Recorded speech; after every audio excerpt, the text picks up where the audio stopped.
Eu acho extremamente incoerente, eu acho que não faz sentido nenhum pedir mais dinheiro para a educação e ser contra a reforma da Previdência. Isso é uma contradição em termos.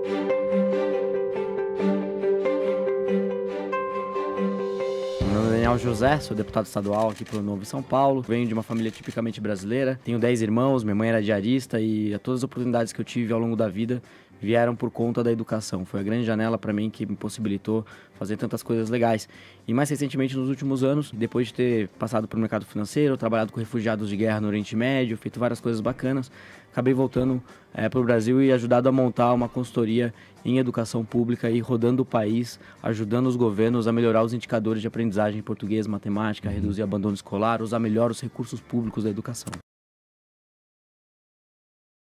Sem a reforma da Previdência, os recursos para a educação não vão existir, né? A Previdência hoje consome 54% do orçamento do governo federal, isso está avançando ao longo dos anos. Agora, o que me chama a atenção é que a esquerda, né, e o pessoal que incita essas manifestações é contra a reforma da Previdência e a favor de mais recursos para a educação. Isso é um mundo que não existe, porque a gente tem um orçamento que é engessado do governo federal, a gente tem restrições orçamentárias que praticamente obrigam a gente a fazer escolhas. O orçamento está pressionado, né? Você querer... É claro que todo mundo quer investir o máximo possível em educação, desde que esse recurso seja bem investido a ponto de trazer resultados, né? Isso é o que todo mundo quer, mas a gente tem uma limitação orçamentária muito clara. A premissa que todos nós temos aqui é que a educação tem que melhorar.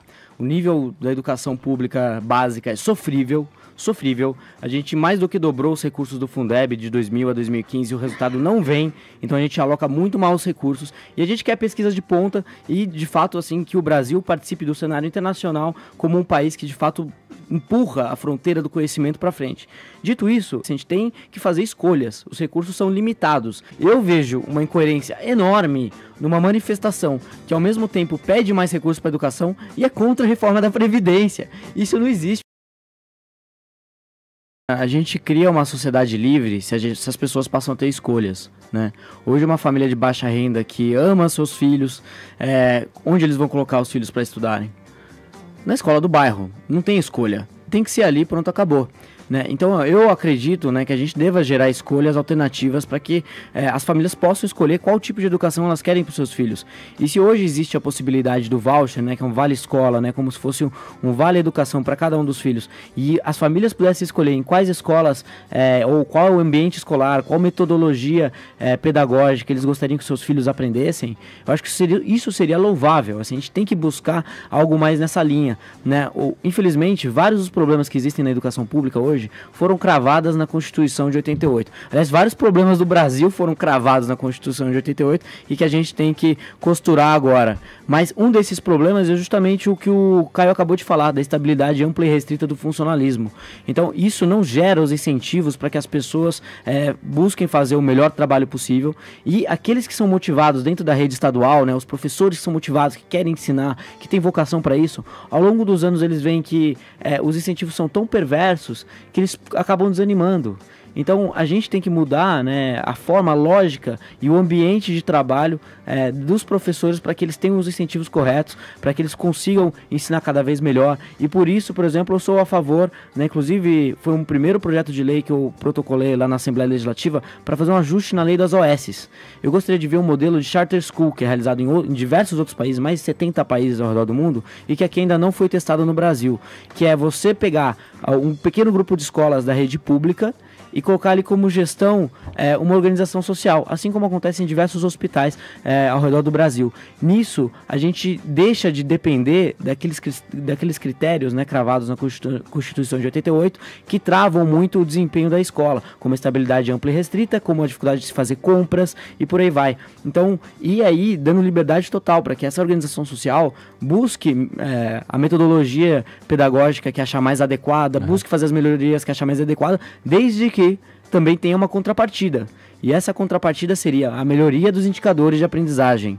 Então, para que uma organização social continue gerindo a escola ao longo prazo, ela deveria ter metas para melhorar o aprendizado de português e matemática, ter metas para reduzir o abandono escolar, que hoje é absurdo. Mas no Brasil, só 4% de quem se forma no ensino médio sabe matemática básica. Isso não é aceitável, isso é um massacre na educação. As pessoas não têm ideia. Eu estive em Atalaia do Norte, no Amazonas, no interior do Amazonas, divisa com o Peru, em São Francisco de Assis do Piauí, em Satubinha, no Maranhão. E a situação da educação pública nesse país é um massacre o que estão fazendo com as novas gerações. A produtividade depende diretamente da qualidade do capital humano de um país. Então, é super importante a gente investir em educação. Agora, os contingenciamentos realizados na educação, eles acontecem já há anos e vêm de diversos governos. Existem uma série de distorções na maneira como a gente aloca recursos no ensino público, na educação pública ao redor do Brasil. E na maneira como o orçamento é realizado no Estado, você tem que fazer uma escolha básica entre alocar recursos para o ensino superior ou para a educação básica. Tudo bem, você vai ter mais recursos se a reforma da Previdência passar e a gente tiver mais folga, menos engessamento no orçamento. Agora, eu pergunto para todo mundo aqui na mesa, se vocês tivessem R$100 e tivessem que alocar entre educação básica ou entre ensino superior, onde vocês alocariam? Sem dúvida nenhuma, em educação básica. Exatamente. Então, por que hoje a gente gasta 4 vezes mais por aluno no ensino superior do que por aluno na educação básica? E pior, quando a gente pega o caso das universidades estaduais de São Paulo, USP, Unesp, Unicamp, e você olha o perfil socioeconômico de quem frequenta essas instituições, tudo bem, está melhorando ao longo dos anos, mas hoje 2/3 dos alunos vieram de escolas particulares, e quando a gente pega os cursos de maior prestígio, medicina, engenharias, direito, economia e por aí vai, 75% dos alunos vieram das escolas particulares. Então, hoje, o custo por aluno de um universitário é de $14 mil por ano, isso são dados da OCDE. A gente gasta um pouco menos do que a França, a gente gasta mais que a Itália, que a Espanha, a gente gasta mais que Israel, que a Coreia do Sul, no gasto por aluno universitário. E na educação básica é o oposto, O custo por aluno no ensino básico é de $3,7 mil por ano, que é menos que todos esses países que eu mencionei e menos ainda que o Chile, por exemplo, que é um país que está aqui do nosso lado e que tem uma realidade muito mais próxima à nossa. Então a gente gasta 4 vezes mais por aluno no ensino superior do que na educação básica. Isso para mim mostra uma distorção inicial muito grande e por isso que eu defendo várias pautas que corrijam essas distorções, como por exemplo a cobrança de mensalidade nas universidades públicas, para quem pode pagar. Agora, você usou o exemplo é o exemplo que eu gostaria de entrar, que é o financiamento das universidades estaduais de São Paulo. Elas são financiadas através do ICMS, como você acabou de falar. O ICMS é o imposto que incide majoritariamente sobre o consumo, e quem consome mais com o percentual da renda são as famílias mais pobres, Então, portanto, e como o número de famílias pobres é muito maior que o número de famílias ricas, é um imposto que incide muito mais na base da pirâmide da sociedade, incide muito sobre os pobres. E são esses recursos que financiam os alunos que vão estudar na USP, na Unesp e na Unicamp, que são esses alunos que eu acabei de falar, 2/3 vindo das escolas particulares. Então a gente tem hoje, na realidade do estado de São Paulo e na realidade do Brasil de modo geral, uma universidade em que quem estuda são os filhos dos ricos, e quem financia são os pobres. Olha que incoerência. Nada mais justo do que a gente remanejar esses recursos. Agora, para você pensar isso a longo prazo, você que tem que buscar outras fontes de receitas para as universidades para permitir que o Estado diminua a sua participação no ensino superior para alocar mais recursos para a educação básica. E quais seriam essas outras fontes de receita? Cobrança de mensalidade para quem pode pagar, usando critérios do FIES. Então, se por exemplo a família de renda de R$5 mil por pessoa da família ou mais, paga a mensalidade integral. Abaixo disso vai ganhando bolsas parciais de estudos até chegar a um limite de bolsa integral. Maior financiamento privado para pesquisas, isso é super importante. Eu sou a favor de venda de naming rights nas universidades, então se a pessoa quiser doar para ter o nome dele na sala de aula, para ter o nome no departamento, ela pode doar. Isso eu acho que é super importante, uma fonte de receita relevante. E nos Estados Unidos é basicamente isso que conserva as universidades que lá são pagas. Daniel, e não só a mensalidade de quem pode pagar, Exatamente. Isso é importante também ressaltar. Muita gente acha que pagando-se uma mensalidade quem pode, você resolveria esse problema, o que não é verdade. Não é verdade. Isso é uma falsa verdade que se espalha por aí, que se, por exemplo, o Caio pudesse pagar a faculdade e contribuísse, ele estaria salvando a universidade pública que ele fez. Um ótimo ponto. E eu fiz uma publicação no ano passado que mostra que a cobrança de mensalidade bateria no teto de 10% do orçamento das universidades. Não conseguiria avançar muito mais que isso. Por isso que outras fontes de receita também são importantes. Fundo patrimonial, a aproximação do setor privado, como eu já disse.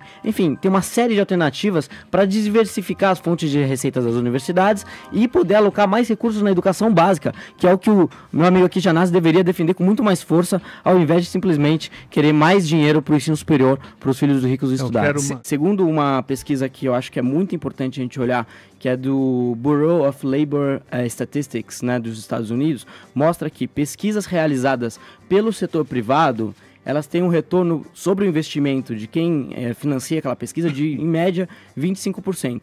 E um retorno social de 65%, porque ela está diretamente ligada, são pesquisas aplicadas, diretamente ligadas a uma necessidade da sociedade. Sim. Enquanto que, do outro lado, a taxa média de retorno de pesquisas realizadas pelo orçamento público está muito próxima de zero. Isso é porque a alocação das pesquisas elas não é bem realizadas. Então, enquanto de um lado a gente tem pesquisas muito boas e que vão realmente avançar a ciência, a grande maioria das pesquisas está muito longe disso.